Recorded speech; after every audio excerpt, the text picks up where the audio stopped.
All right, you're all good to go, Helen.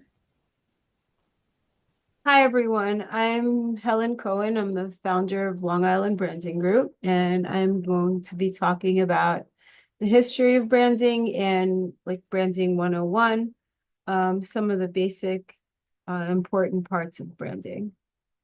Um, so the history of branding from the beginning as ownership marks to complex emotional connections. Branding has evolved dramatically. Branding has evolved over 4,000 years. So we've had branding around for a very long time. We'll explore how simple identification marks transformed into powerful global marketing strategies that shaped our world today.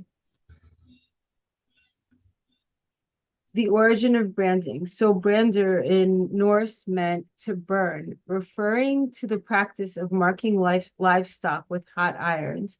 Livestock marking.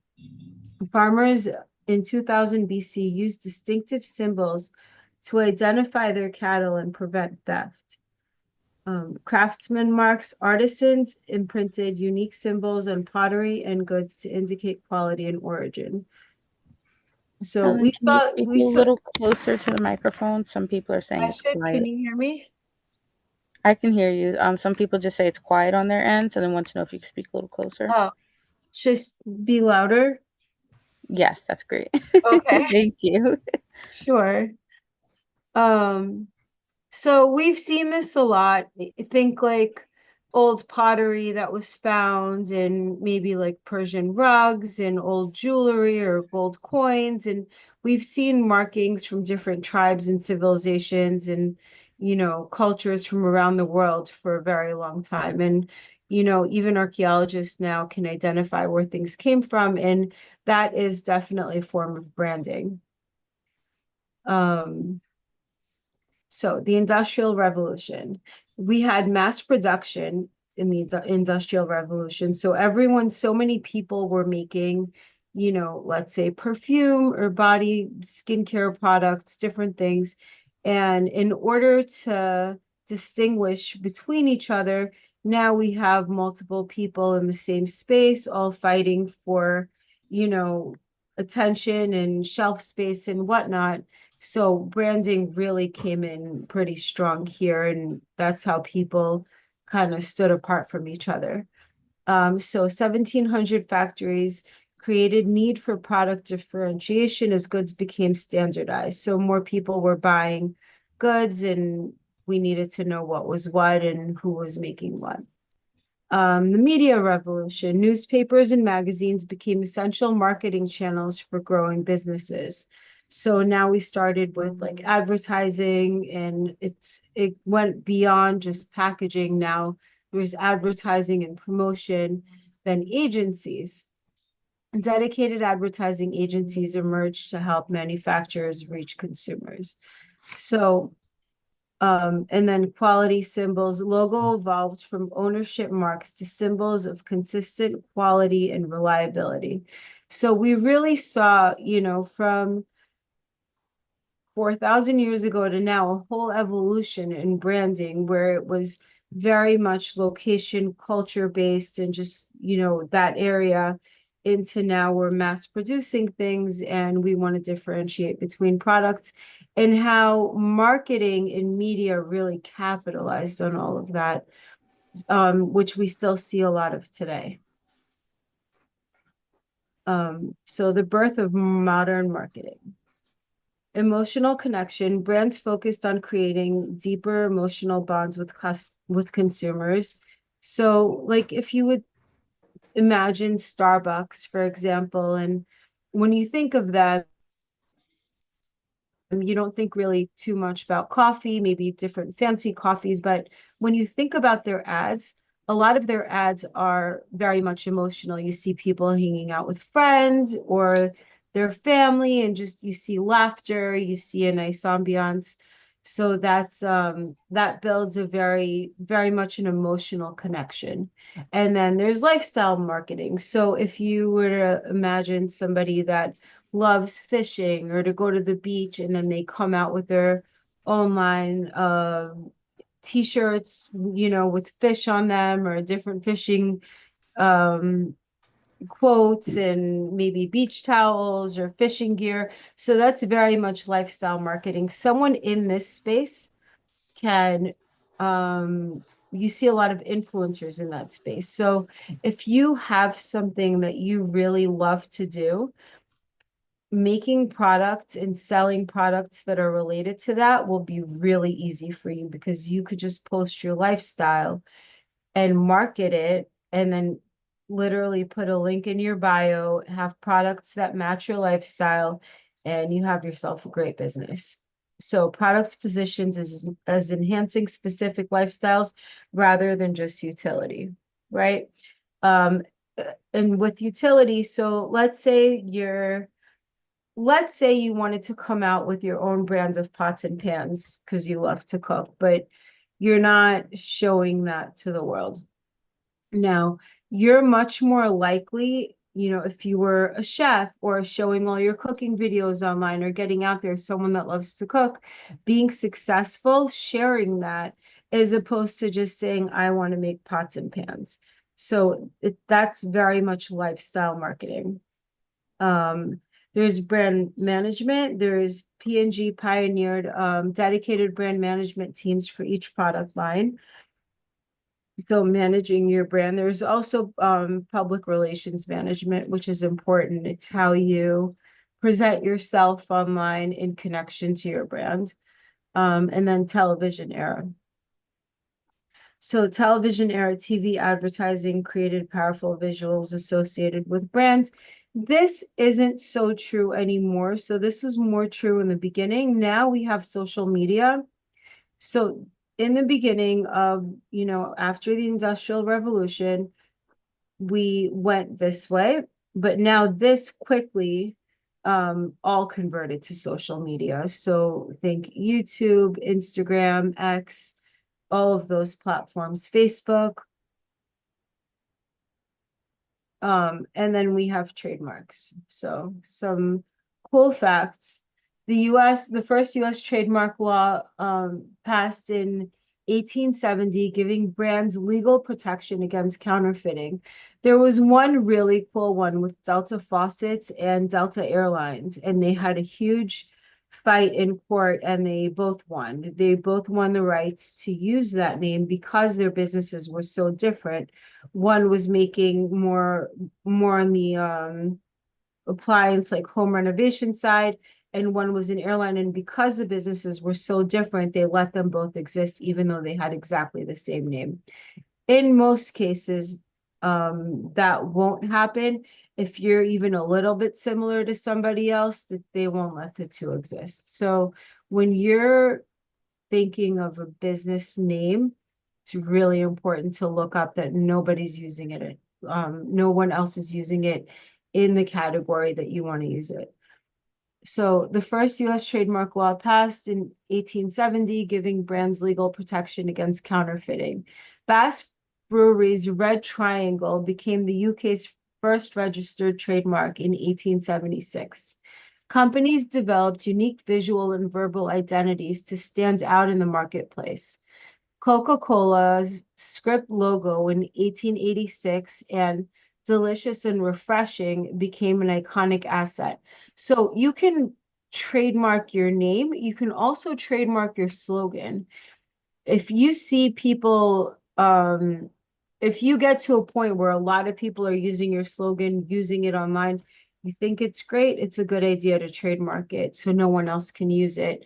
I know you think of like when Paris Hilton kept saying that's hot a really long time ago, or when Trump said you're fired on that show over and over again. Those are trademarks. Um, Slogan power. Memorable taglines emerge as powerful brand elements. De Beers, A Diamond is Forever is another great one. 1948 transformed the diamond market. So having powerful slogans, quick, short and to the point, can be very beneficial to your brand, and you should protect it. Digital transformation. So global reach and the internet enabled brands to reach worldwide audiences with minimal infrastructure. This is so cool because back in the day, we used to have to open up a retail store and advertise, through the paper and do all these, these crazy things, these expensive things. Now, a few clicks and you are talking to the entire planet, which is we're really in a golden age. It's really one of the most amazing times to be alive. Also with I'll touch on AI a little bit, but also with AI, we're at a point right now where we can really use that to our advantage and grow so much, grow our businesses. It's such a nice time to do stuff like this and really inexpensive. So global reach, always on presence, brands became accessible 24/7 through multiple digital touch points. So again, great time for all of this. Um, People can find you all over the world at any time of day or night, weekends, if you have a website, if you have, Instagram, YouTube, anything you have, it's like such a great way to connect with your audience, to get your brand out there. And there's two-way communication. So social media created direct dialogue between brands and consumers.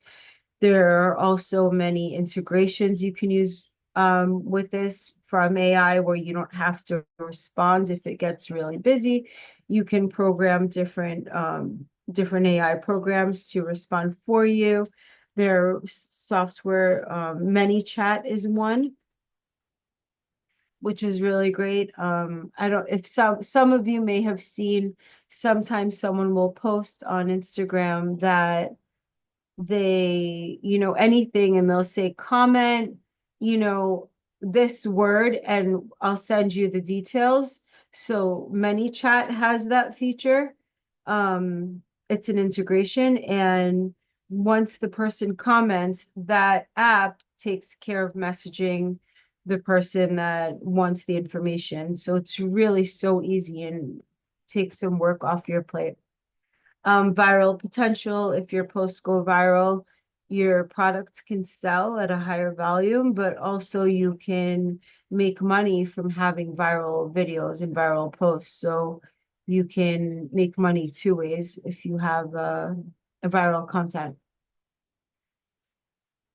Branding today, 86% is digital first. So percentage of consumers who discover brands online before in store. 71% authenticity, consumers who prefer buying from brands that align with their values. It's a big one. 15 billion influencer impact, global spending on influencer marketing in 2022. So I think this is probably the last time they calculated this, but that's huge. So influencers and collaborations, 5.7 average number of brands interactions before purchase decision. So, I want to touch on this first. Getting an influencer, if you have a brand and you have a great product, getting an influencer in that niche that they're what they talk about online relates to the product that you have, paying them or sending them free product if they'll agree to promote you is a great way to get your brand out there. Someone that has a large platform that's willing to talk about it. Um, and on the bottom, a lot of times I'll hear from my clients that they're scared to reach out too much because it feels like desperate for them, or they don't want to post too much, or they don't want to share too much. It might be a little bit higher than this, but it takes quite a few times for people to see the same ad over and over again or to see the same post before they're like, you know what, I'll just buy it.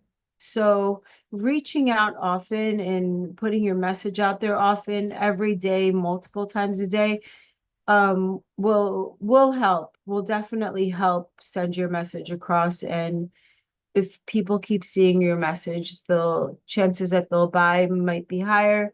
If they don't like what you have to say, they might unfollow, but that's not your customer anyway, so you shouldn't have to worry about that. The future of branding. So there's AI, there's co-creation. So brands will increasingly involve customers in product development and storytelling. I remember I worked for Chanel. Ooh, what happened here? Okay.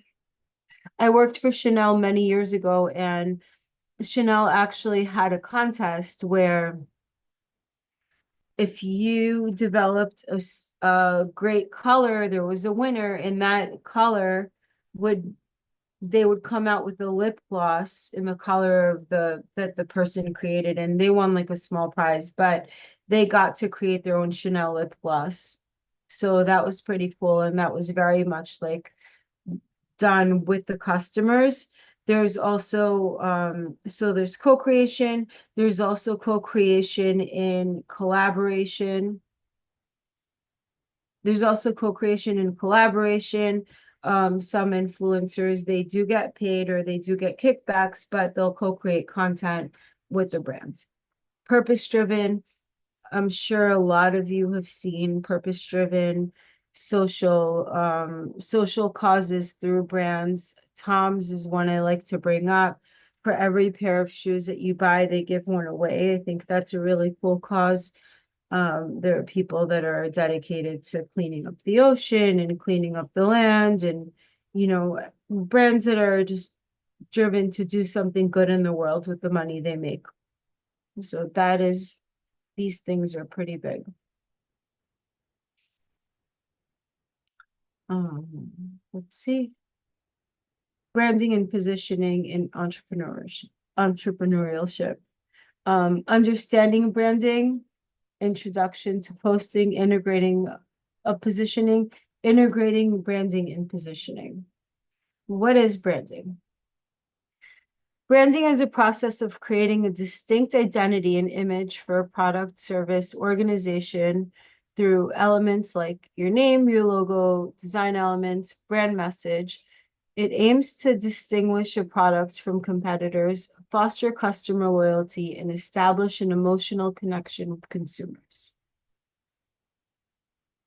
Why branding matters. Why strong branding is essential. It builds trust and loyalty. So, this one's really important. Building trust and loyalty. When you put your first best foot forward and you look your best and you speak a certain way and you carry yourself well, people tend to trust you more and take you more seriously. If you look at some of the biggest brands in the world, if you walk into their stores, they're clean, they're organized, they are, their products are well made. The more you care about your brand, your branding consistency, your logo, the way, having everything be cohesive, the more you're going to build trust and loyalty in the community that you build online, or you just your followers in your business. So it builds trust and loyalty. It differentiates you from competitors. I don't really believe that there is much competition in branding personally. I think that everyone has a unique offer, and the sum of everyone's experience that, how they've gotten to do what they're doing, everyone has a different path that they follow to get there. So every brand is going to be a little bit different. I would not worry about competition at all with anything that you do, because your views and your way of getting to where you are very different than how anyone else got there. So focus on yourself and just bring your vision to life, and don't worry about that. Enhance perceived value and customer experience. It enhances perceived value and customer experience. So back to building trust, same kind of concept. Being cohesive and really caring about your brand and what it looks like, whether it's online or just in person, the quality of your products and or the quality of your service. That's really going to build trust and loyalty. If you're in the service business, it's good to make sure that all written content is always, obviously spell checked, clean, cohesive, easy to read, um, things like that, that everything that you put out into the world is something that you have really thought through and care about. It's going to make the customer feel cared about as well. Um, your brand is a story unfolding across all customer touch points. So it's true, and it goes back to what I just said. It's all a story from 4,000 years ago to now. Every single brand is definitely a story unfolding. And when you think of your story unfolding, what does that look like to the customer? What is good branding?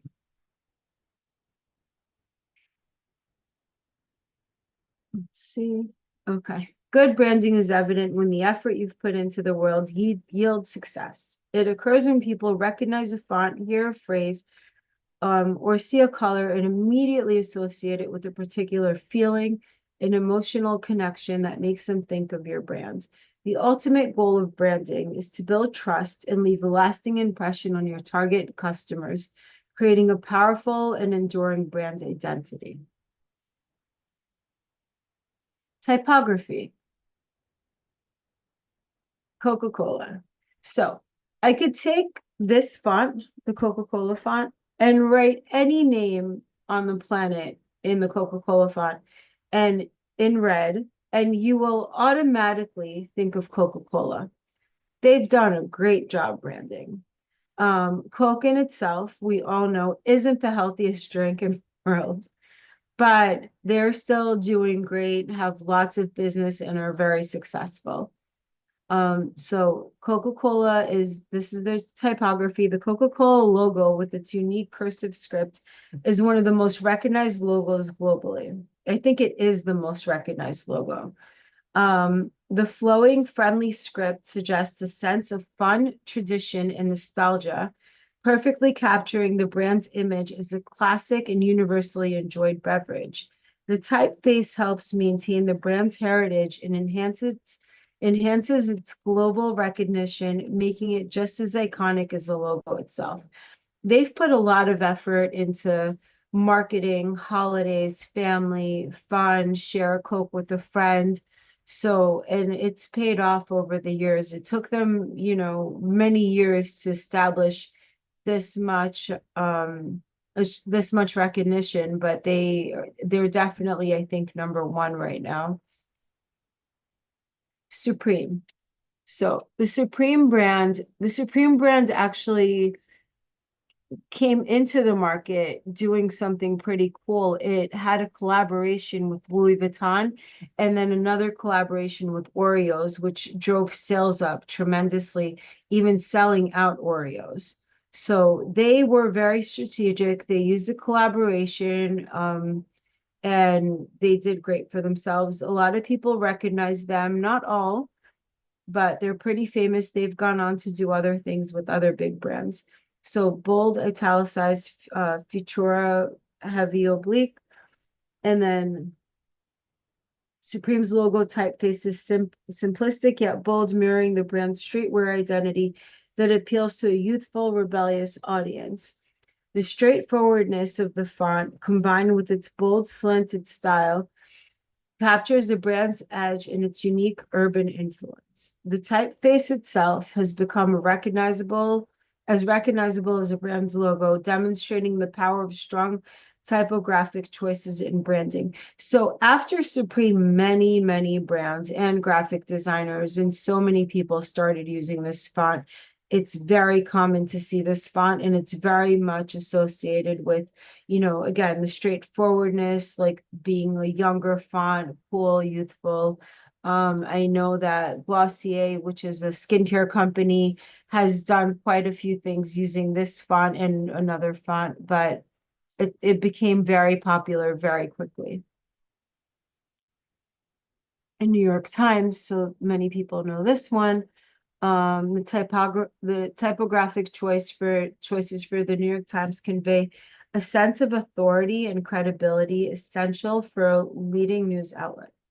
The elegant serif font of the headlines and the straightforwardness um, sans serif body text balance the readability with the formal tone encapsulating the newspaper's storied history and its role as a trusted news source. So this is a very this font makes people feel like they trust what the news is saying when you come to them with this font. So it's very much a trusted, serious, there's some nostalgia there. So it's very much like a trusted font style. Where if you go back to this one, not so much, because if I wrote a whole article, even if there was no red background in this font, it would be a little bit less. So this one's definitely more trusted. The consistent use of these typefaces helps reinforce a brand's identity, and it's authoritative as well, as authoritative and high standard. Lego. So bold, custom sans serif typeface. The Lego logo uses a bold, playful, and friendly typeface with thick letters and rounded edges. This typography is instantly recognizable and designed to mirror the shape and feel of Lego bricks themselves. So again, if I were to write a news article with the Lego font, it wouldn't be as trustworthy as the New York Times. It wouldn't give that feeling. And so when you're okay, so these are logo designs. Now, if you're doing, because these logos are all typography logos, they don't really have images to go with them, right? They're just recognized by the text and the typography. Um, if you're going to have a logo like this, make sure that you really think through like what your business is and how your logo kind of brings that out if you're doing a typography logo.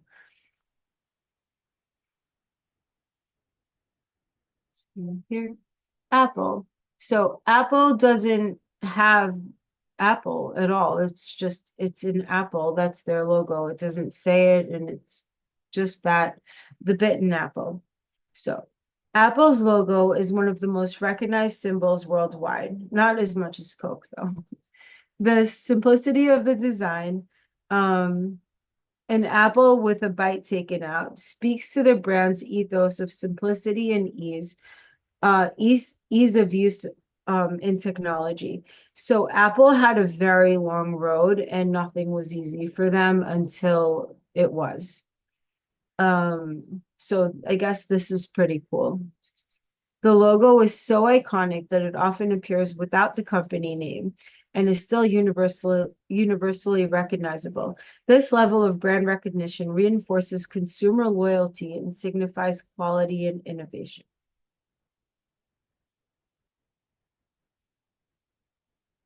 The Nike swoosh. Um, the person that designed this got paid $30. So it's pretty cool. They got compensated many years later, but so the swoosh, the Nike swoosh symbolizes motion, speed, and reflects the brand's focus on athletic performance. Designed to suggest movement and precision, the logo embodies the spirit of athletic competition. The swoosh is so effective that it conveys Nike's brand values with no need for text, enhancing its global recognition and denoting leadership in the sportswear market. So there are very, very few people that wouldn't recognize what this is. They do have they do have their own typography as well. So there is that, but they usually just use a swoosh. Amazon. So it's cute. You see from A to Z, and there's a smile. So you got the A to Z, and they have everything. So the smile arrow from A to Z. Amazon's logo is a clever design that features a smile leading from A to Z, representing the company's mission to deliver a wide range of products globally with satisfaction and customer service. The smile subtly encourages positive feelings about shopping with them, and the arrow points from A to Z, suggesting that completeness and variety. This logo not only reinforces the breadth of what Amazon offers, but also enhances its approachable and consumer-friendly brand image. McDonald's, the Golden Arches. So we all know this one. The Golden Arches are more than just a symbol of McDonald's fast food. They represent a place of reliability and happiness for families and travelers. The arches create a visual landmark and have become synonymous with quick service and consistent quality. This logo promises familiarity and comfort, crucial for a global brand that serves millions daily. So, um, let's see this one. Okay. So maintaining cohesion in design elements across all brand touch points is crucial for establishing a strong recognizable brand identity. Here's an example. Here are examples of brands that excel in maintaining cohesive design elements. So minimalistic use of white space. So even when you walk in here, and a specific font, Apple's product design, packaging, and advertising all reflect a sleek, minimalistic aesthetic. Their consistent use of clean lines, um, a neutral color palette, and uniform typography across all products and marketing materials creates a seamless brand experience that is instantly recognizable. Also, when you walk into um, any of the Apple stores, you see that they bring that throughout all of their retail spaces. So there's always, a lot of white space, clean lines, that whole modern look. And they've had it for a while and it just keeps working for them. Starbucks, green color palette, siren logo, and a custom font. Sorry, this thing keeps, okay. The custom font Lancer implementation. Starbucks maintains design cohesion by using its distinct green color and siren logo across all cafes, products, and marketing campaigns. The interior design of Starbucks stores also features consistent elements like wood accents and comfortable seating, enhancing the brand's warm, inviting atmosphere. IKEA.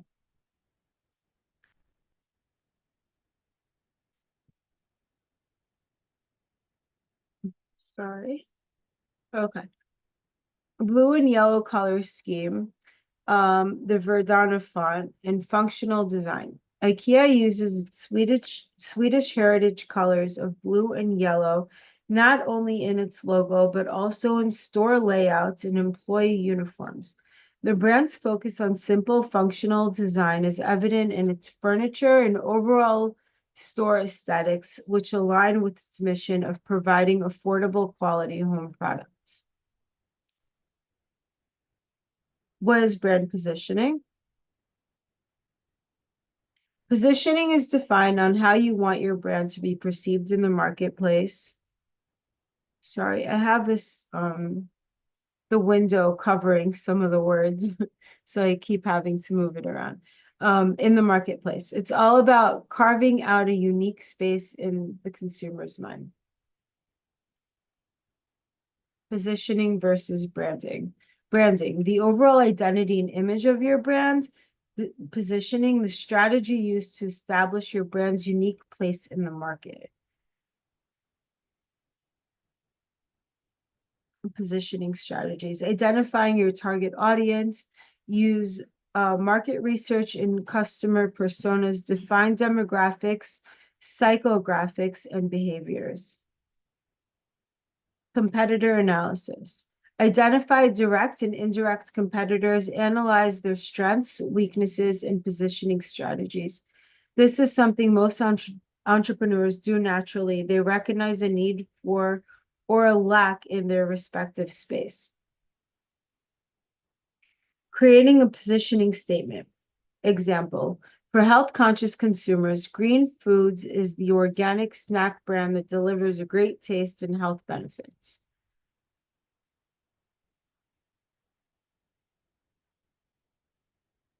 oops, repositioning your brand, when to reposition.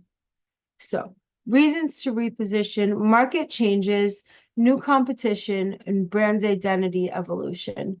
Example, Old Spice's repositioning from dad's brand to a young man's brand. So, over here, so Old Spice was like an older, much older brand and not doing so well, and they decided to go ahead and reposition themselves, and they're doing great right now. They've expanded, they've come out with more products. They're really they're a huge company, so it was smart. So Old Spice, this, one second. Okay.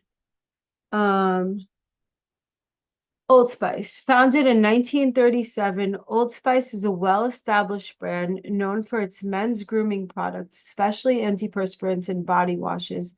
Despite its historical success, the brand struggled with a dated image that failed to attract younger consumers post-2000. Facing an identity crisis and stiff competition, Old Spice embarked on a bold rebranding campaign in 2010, which ultimately became one of the most successful rejuvenations in the industry.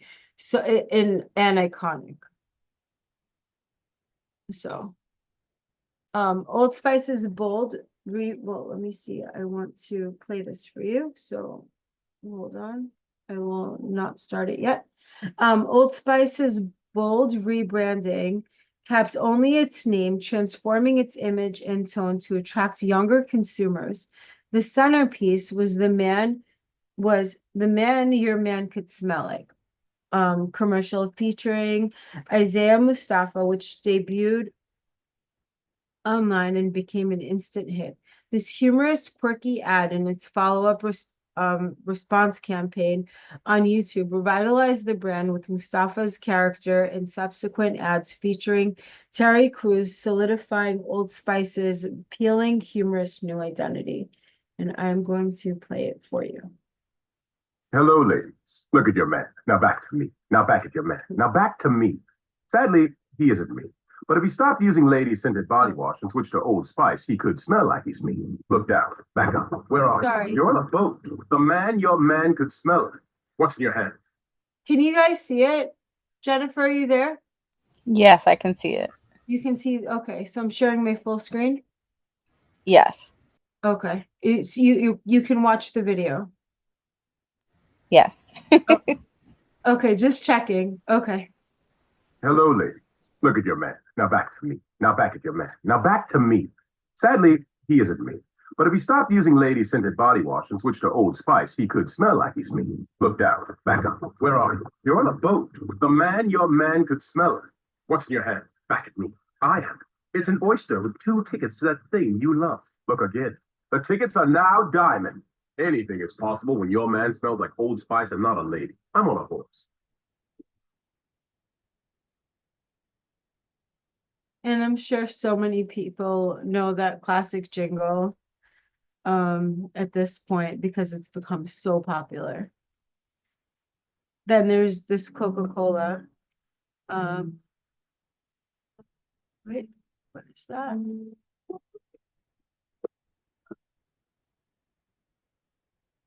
All right. Okay. Skip.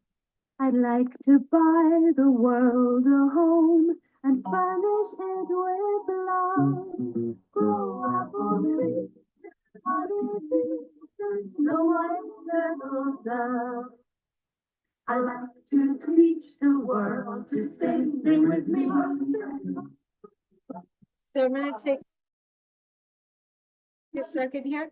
Coca-Cola understood this immediately, that if they could create a feeling, not just create a drink that everyone likes, but create a feeling, a good, happy feeling, they would have all the business, and be recognized and do great things.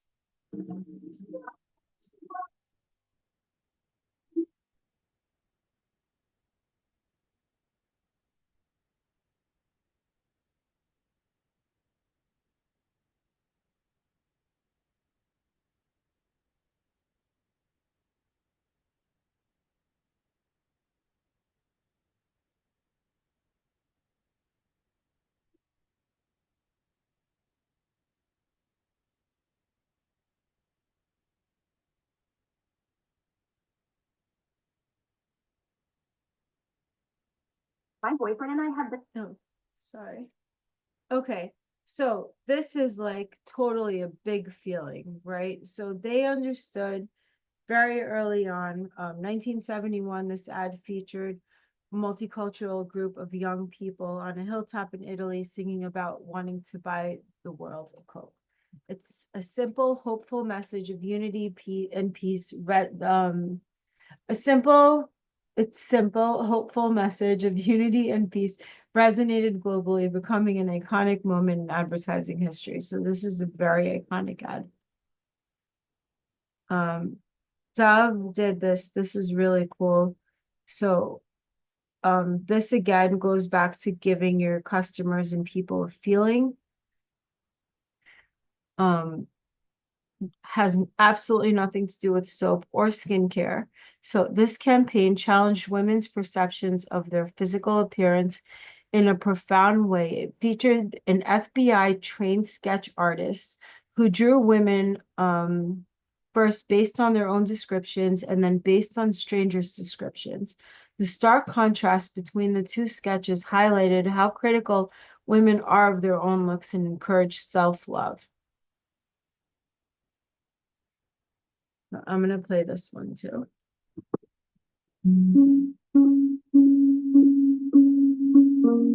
I always thought people were so cute when they have the little cheeks and they're like rosy, but mine are pretty plain. If I was gonna change one feature about my face, say that I would want fuller lips. I'm definitely a person that looks tired when I'm tired, and when people say that, I immediately am like, oh man. I'm starting to already get little crow's feet and stuff, which like my mom has. So yeah. I'm a forensic artist. I was trained at the FBI Academy in 1993 in composite art.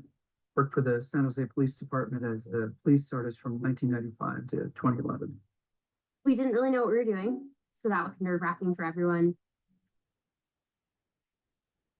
I showed up to a place I'd never been and walked into this big warehouse. And at the very end, there was a guy with his back to me with a drafting board. You'll notice over here, just these little subtle touches. So it's a clean, it's a skincare brand, right? They're not organic, they're not anything special, they're affordable.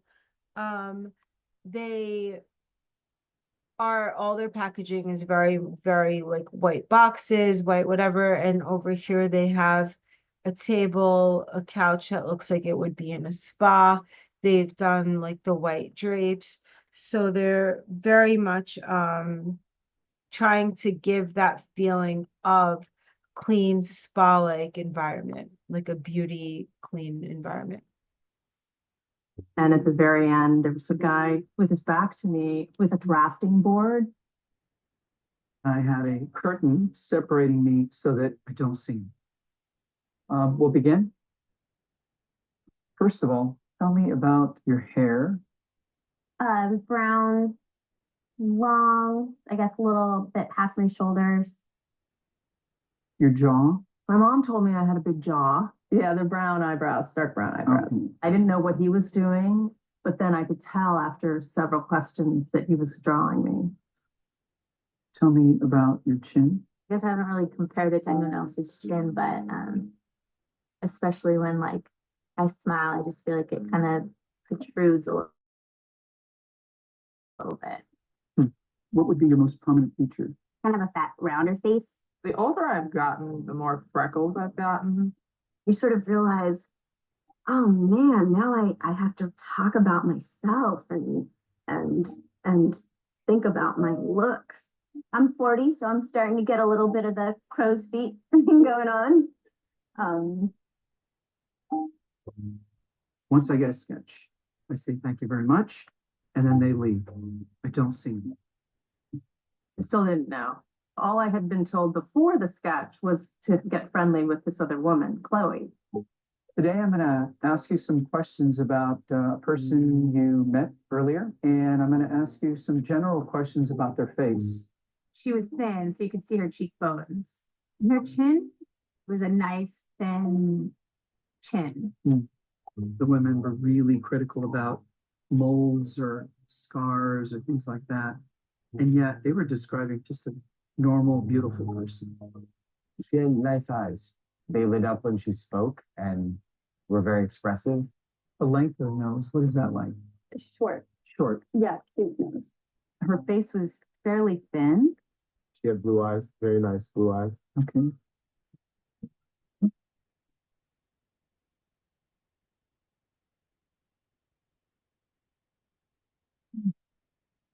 So this is your self-described image.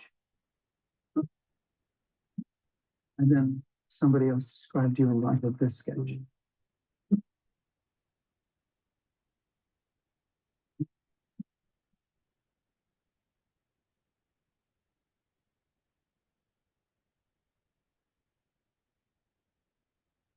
This whole thing about having dark circles and crow's feet around my eyes, and that was not part of the sketch at all that the stranger did. The stranger's was a little more like gentle.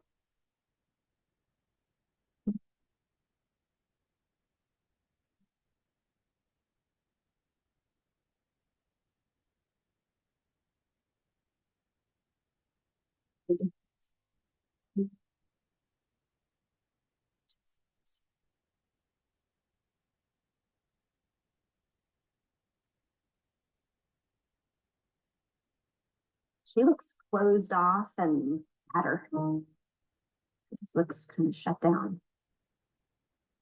The second one is more I beautiful. think they're catching more of that from you.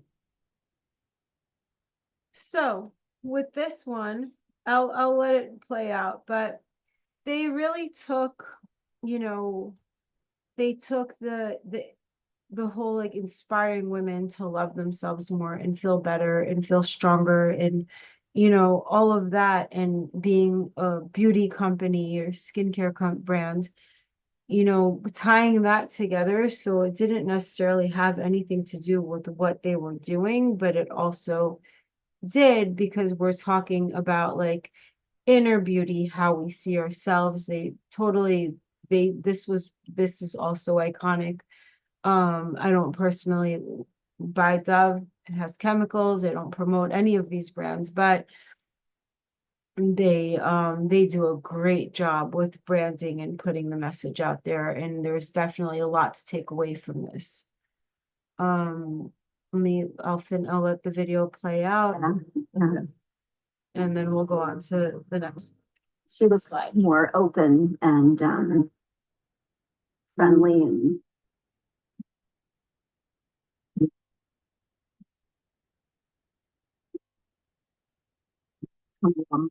and how I see myself. But I think I still have some way to go.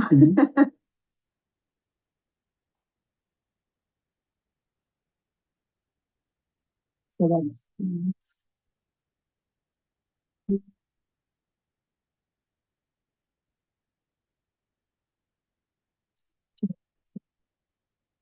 Do you think You you're see, more beautiful than and everyone that has watched this now, or in the past, when they think of Dove, this is gonna definitely come up for them. How do I see myself? Am I really this way? Am I too hard on myself? They've done a really good job at penetrating like through that layer. It's not just like I make soap, buy my soap is great, my soap smells great, I have the best soap. No, it's a feeling. Coke isn't good for you. It's not anything. It does taste good, but they're not selling you Coke ever. They're never going to say buy Coke. Coke tastes amazing. It's always share a Coke with their friends. It's always a feeling. So this type of like positioning is always a feeling. you say?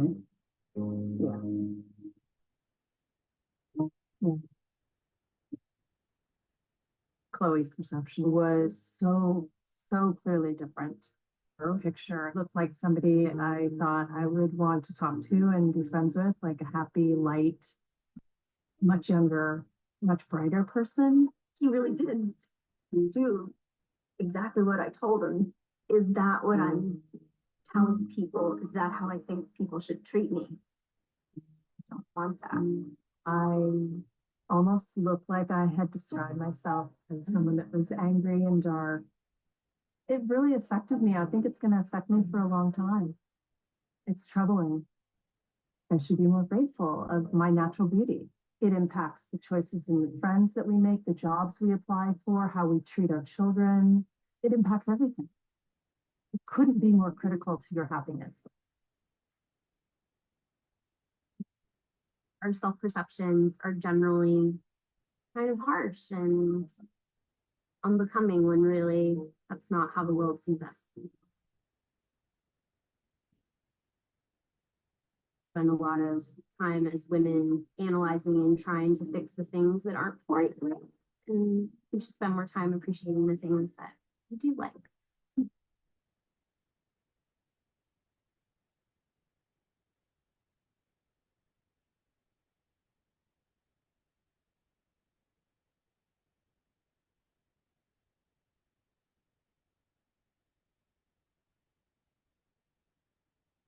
And my logo. Okay. So there's this one.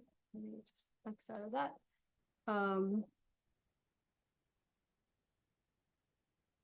Okay. Then Always had a commercial, which was pretty cool. Like a Girl. This campaign turned a common insult into an empowering message, challenging stereotypes about women and girls. It sparked conversation about gender biases and inspired a positive movement, making it not just a successful marketing video, but also a social statement. This one's pretty great too. It's a little bit shorter. Hi. Okay, so I'm gonna just give you some actions to do and just do the first thing that comes to mind. Show me what it looks like to run like a girl.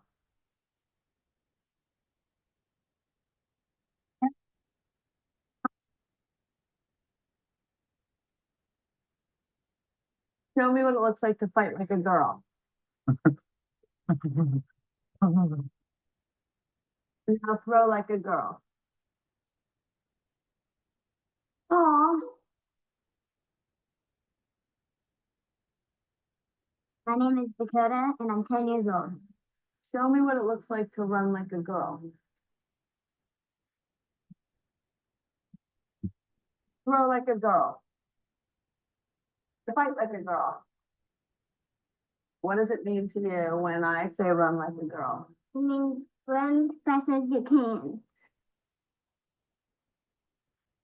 So do you think you just insulted your sister? No, I mean, yeah, insulted girls, but not my sister. Is like a girl a good thing? Actually, I don't know what it really, if it's a bad thing or a good thing. Sounds like a bad thing. Sounds like they're trying to humiliate someone. So when they're in that vulnerable time between 10 and 12, how do you think it affects them when somebody uses like a girl as an insult? I think it definitely drops their self-confidence and really puts them down because during that time they're already trying to figure themselves out. And when somebody says you hit like a girl, it's like, well, what does that mean? Because they think they're a strong person. It's kind of like telling them that they're weak and they're not as good as them.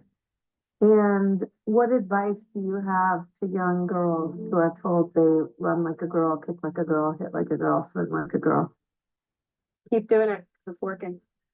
If somebody else says that running like a girl or kicking like a girl or shooting like a girl is something that you shouldn't be doing, that's their problem. Because if you're still scoring and you're still getting to the ball on time and you're still being first, you're doing it right. Doesn't matter what they say. I mean, yes, I kick like a girl and I swim like a girl and I walk like a girl and I wake up in the morning like a girl because I am a girl.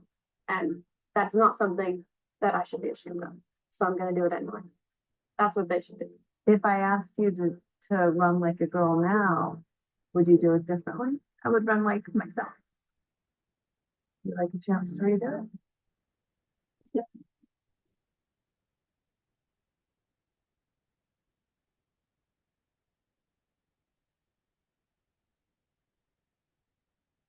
why can't run like a girl also mean win the race?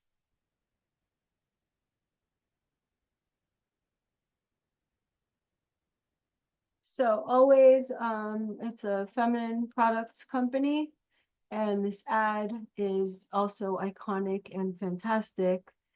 The way that they showed their logo here is actually in the same shape of their products.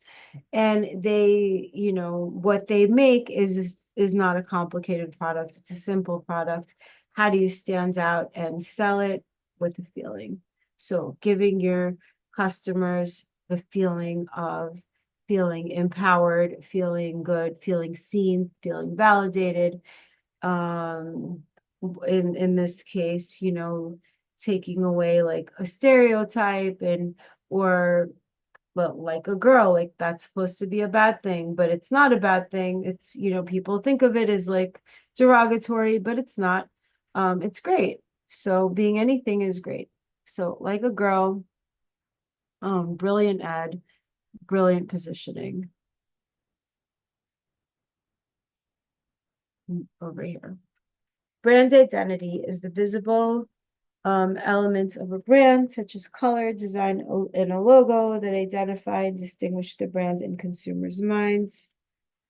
Brand image, this refers to a customer's perception and beliefs about the brand, which may not always coincide with the brand's identity. It's shaped by the experiences and interactions customers have with the brand.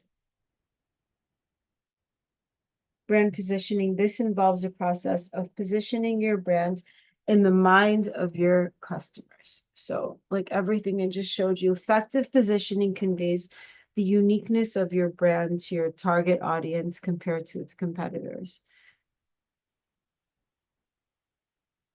Brand equity, this is the value delivered from consumer perception of the brand name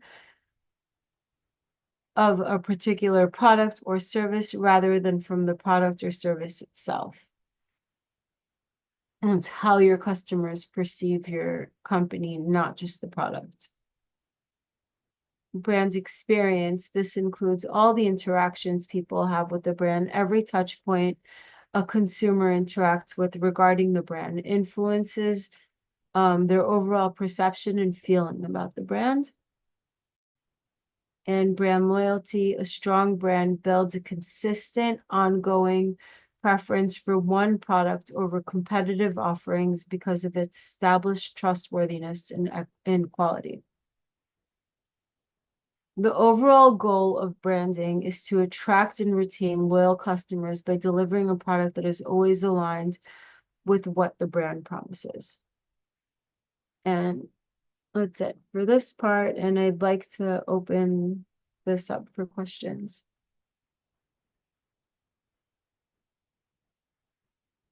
Hello? Yep, I hear you.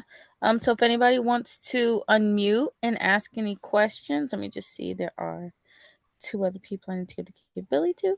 So you can unmute or raise your hand, put it in the chat, put it in the Q&A, however you're most comfortable. Okay, I'm unmuted. Okay. Hi. So branding is a little bit like can't it falls hear in you line so with well. advertising. I can't But- hear you so well.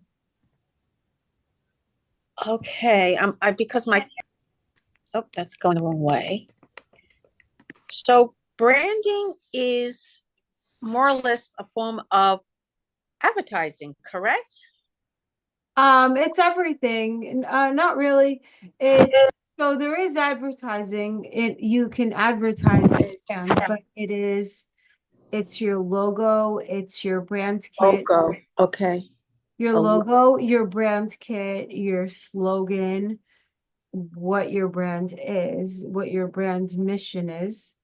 So there are multiple facets to creating a brand. It's not just a name or just talking about it. It's the whole picture. So when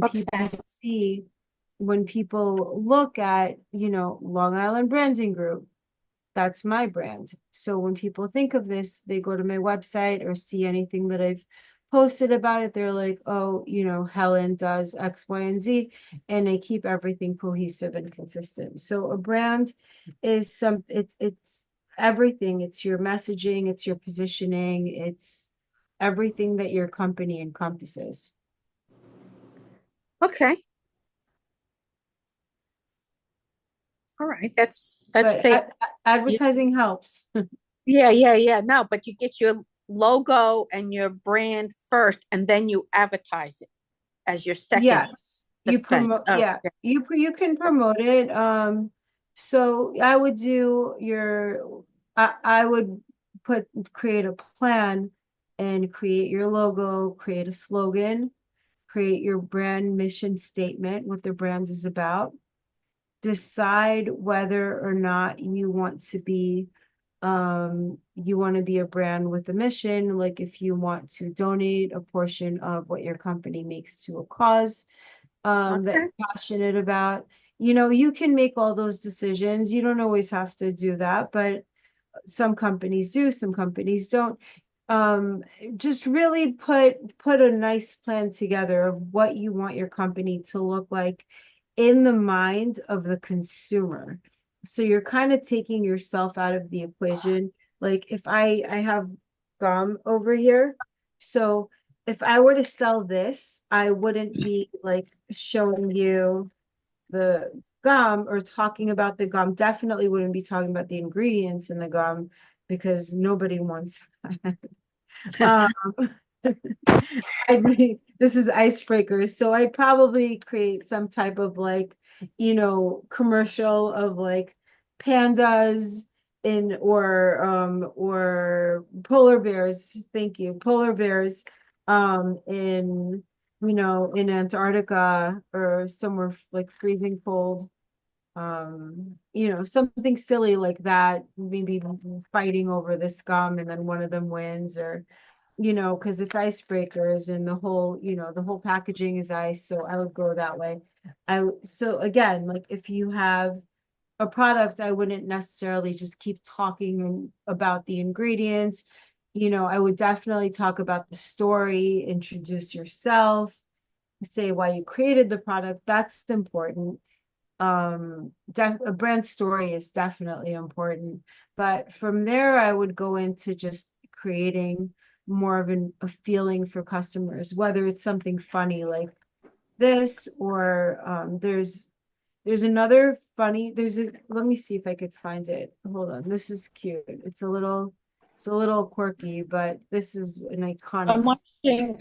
This is for challenges. Okay. Yeah. I'm sorry, but I'm on. Hello? Okay. Okay. Yeah. Yes, I'm here. Somebody's asking me what I'm doing, so. Oh, okay. Okay. All right. Thanks, John. Thank you. Anyway, yeah, so tell a story and why you're starting your brand. And I like a music background. I think that sounds catchy. Yeah, music helps. A lot of companies have their own jingles. This is a company that doesn't really have a story. It is science-backed. I'm going to play this video. It's pretty quick. It has 42 million views. This is one of the most iconic videos. It's a little quirky because it's about a seat that helps you poop, but this is $1 billion company, so definitely worth watching. And the advertising agency that created this ad has gone on to create a lot of very successful ads for huge brands. This is where your ice cream comes. I'm gonna play this real quick. Creamy poop of a It's mystic 2.5. unicorn. It's two. Totally 3 clean, minutes. totally cool, and soft served straight from So the I'm spring. playing this to show you that you don't always have to have a story, but you need to have something. So it doesn't have to be like your own personal like journey and mission, but you need to create a feeling.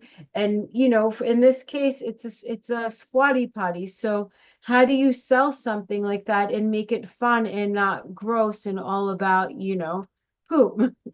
So This is where here your we go. ice cream comes from. The creamy poop of a mystic unicorn. Totally clean, totally cool, and soft served straight from the sphincter. They're good at pooping. But you know who sucks at pooping? You do.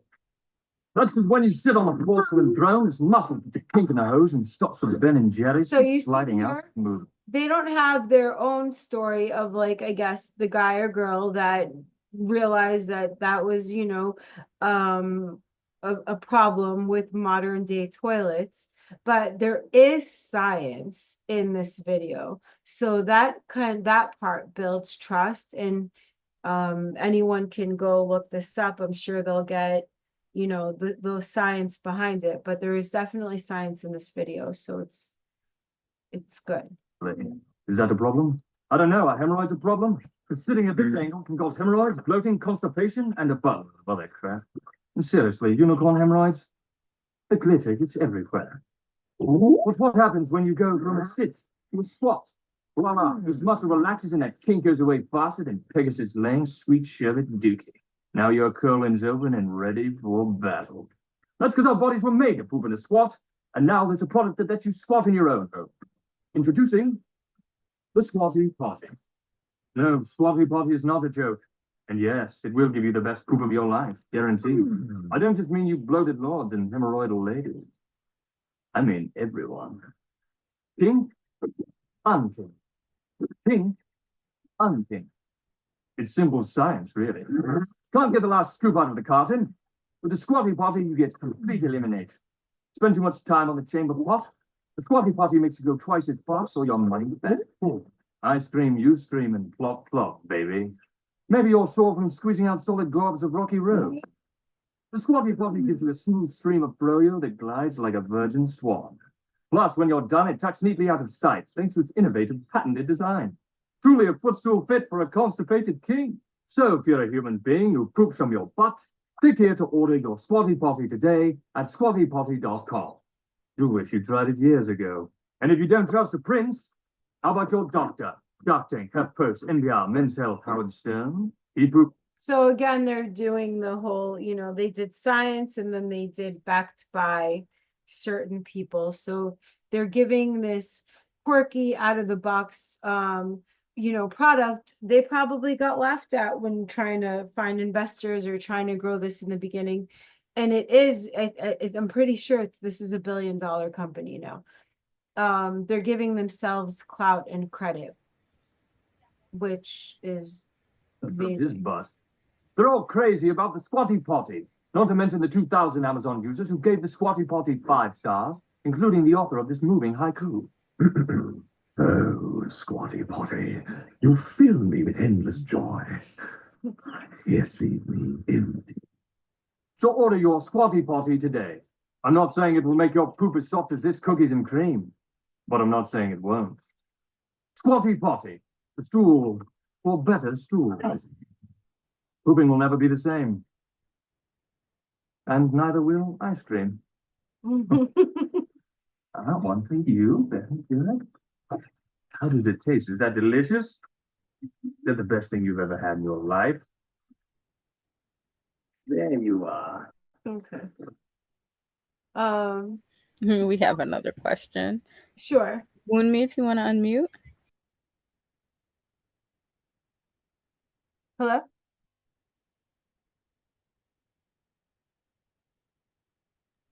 Hello? Hi. Hi, how are you? Good, how are you? I'm great. Thank you for this wonderful, wonderful program. Thank you. So I have a question regarding trademark. Okay.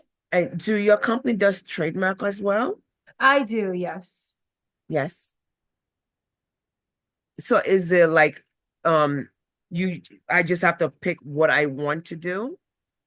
If you'd like to contact me separate from this, I can do a trade search for you and we can go over that. Okay. Yes, I would. Okay. Thank you. Great, thanks. Sure.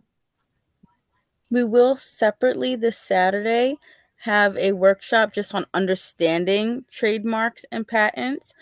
So if you are available to come in person, just so you can get more background on trademarking and patenting, the registration is also in the chat. I added that in the beginning of the meeting, but I can add it again. or you can just go on our website at sunysuffolk.edu/EAC and see all of our workshops, including whenever Helen's presenting. We post everything that we have going on. Oh, okay, great. Thank you. Thank you.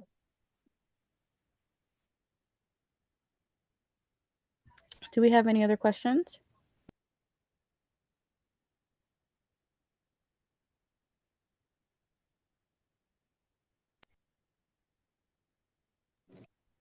So is a trademark something that you only own and nobody else can own it? Kind of like a website or a email? Yes, but Okay. so in order to get a trademark, you have to apply for a trademark. And you Okay. have to apply for it in the classes that you want your name to be only yours, and then you have to wait. So it'll be live and pending. It'll eventually be registered if you get it.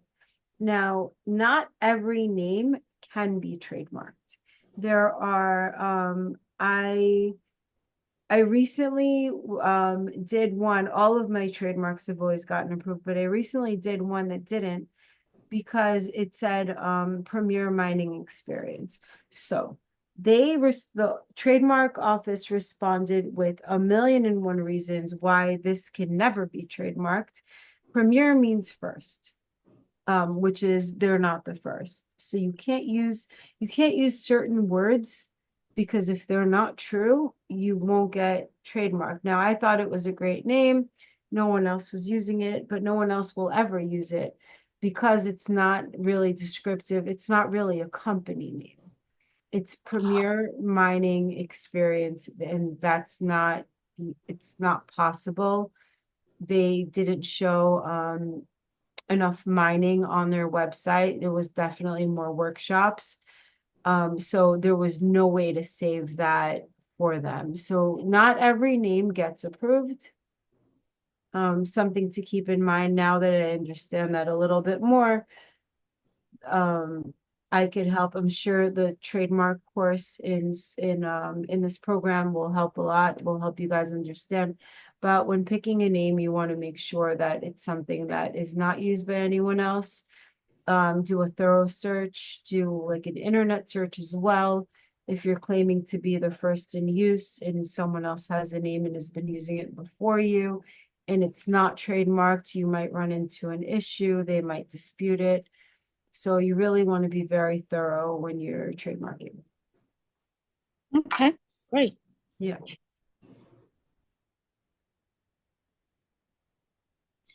And another thing is, if you before trademarking, make sure that I wouldn't always trademark the logo if you feel like you might change your logo at some point, because then you're going to have to redo all of your trademark. I would trademark just the name itself, unless your logo is spectacular and you're never changing it. Then I would go ahead and trademark the design of the logo. But that might make your life harder, because if you want to change your logo, you're going to have to, again, spend money and trademark a new logo. Okay, great. Thank you.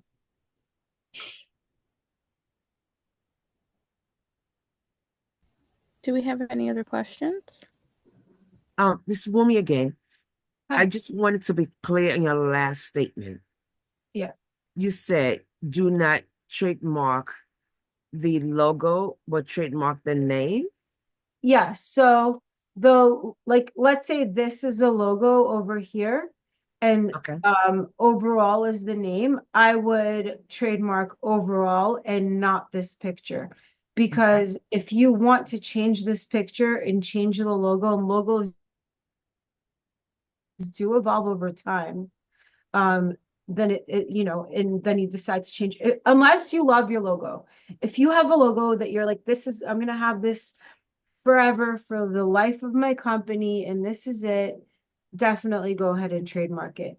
But if you might change it, you might change, the colors or the font, your logo might evolve, then I wouldn't trademark the logo, but I would trademark the name. So the whole name has protection. This way, whatever logo you have, they still can't use your name. Hmm. Like not in that category. Mm, okay. And another thing is you can be trademarked, someone can use your name anyway, and Right. you're gonna have to sue them, and that, just a lawyer retainer is like $5,000. So Wow. you Just really to have sue to them. think about if you're gonna, if Mm-mm. someone's ever gonna want to have the same name as yours. Like Mm. you have to really, you should think it through. Like if you think that no one's gonna use your name and it's just so different and it's not worth doing, then don't do it. If you think that, it's such a smart name that someone might take, I would What if trademark. someone come in and take your logo and they trademark it? They can't do that. They won't get it. Someone tried to do that to me with one of my companies and they didn't get it. But then you still have to hire a lawyer to deal with that. I have to sue her. I have been very busy, but yeah, I would still have to hire a lawyer. That's the only way to get anything. I just haven't had time. But Mm. yeah, she did that knowingly. She got rejected. She can't take my stuff.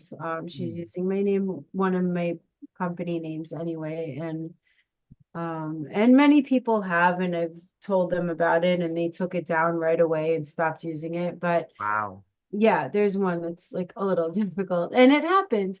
So unless you're ready to like sue and fight for what's yours, Mhm. just think through, because it's an expensive process and it also takes Yes. time. Wow, Yeah, $5,000 it'll just to get a retainer. Wow. no, I'm saying like most lawyers to go and fight something like that, Mhm. that's the Right. retainer. I don't know what lawyer you're gonna get. I don't fight. I'm not a lawyer. I hope not to have to. No. I was just, I just do just branding. right. I was just concerned that what if I was thinking about as we going through the presentation, like I designed this already. I have the design already, but what if someone go ahead and use the design and use the name? I was just wondering that. Yeah, I mean, you'd also have, so if someone did that, like to just walk you through that whole thing, if someone did something like that, you'd also have to like then go to court and then show, prove that you had financial losses, and you'd really have to go through all of that stuff Mhm. in order to get anywhere. So what's worth what to you? And what are you building? So think about what you're building, think about Right. how long you want to have it, and just think all of that through before deciding And on. even if I decide to trademark something, there's research that goes beyond what I do on my own in order to trademark it. Yeah, you definitely need to do a I mean, thorough. I've done my research. I'm saying in order to do it for a company to do it, they do their own separate research. Yeah, well, I do. I personally do. You can also, you can just do a deep search online. You can also definitely go to uspto.gov, trade search, I'm and sorry, say that again. USPTO. yeah, .com, and you can do a trade search there to see what's there. But Mhm. that doesn't necessarily matter because you have to also see what's going on online. So I would, look up everything, different websites that might have that name, Instagram, Facebook, What because if I saw a name? It's not a logo, just this the same name, but in other products. Is that an issue?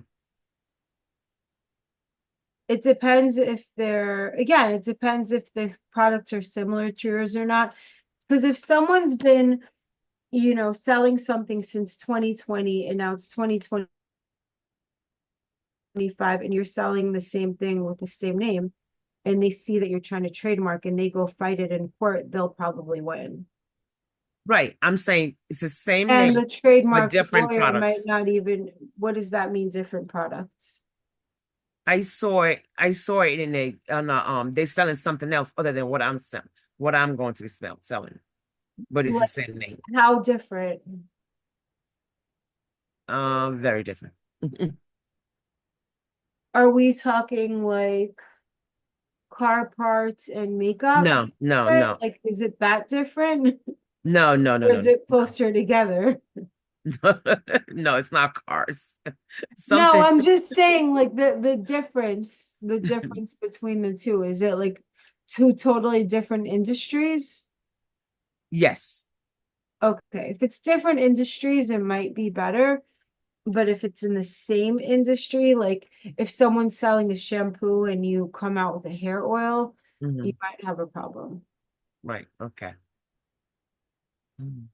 even if they don't have a hair oil. Okay. But all good questions. Thank you. Thank you. All right, it is 8:30, so I want to thank everyone for logging on tonight. Thank you for your wonderful questions. Thank you for your presentation, Helen. And I just want to say how much we always appreciate working with you. I did put our contact information in the chat, so if anyone wants to reach out and if you want to get in contact with Helen, I can connect you. And then we also do have information for some future workshops in the chat. Again, our website is sunysuffolk.edu/EAC, and you can see everything we have going on, whether it's in person or more future webinars. And I want to wish everybody a great rest of your evening. Thank you. Have a great evening, everyone. Good night, everybody. Thanks for your Thank you, presentation. Jennifer. Thank you. Thank you.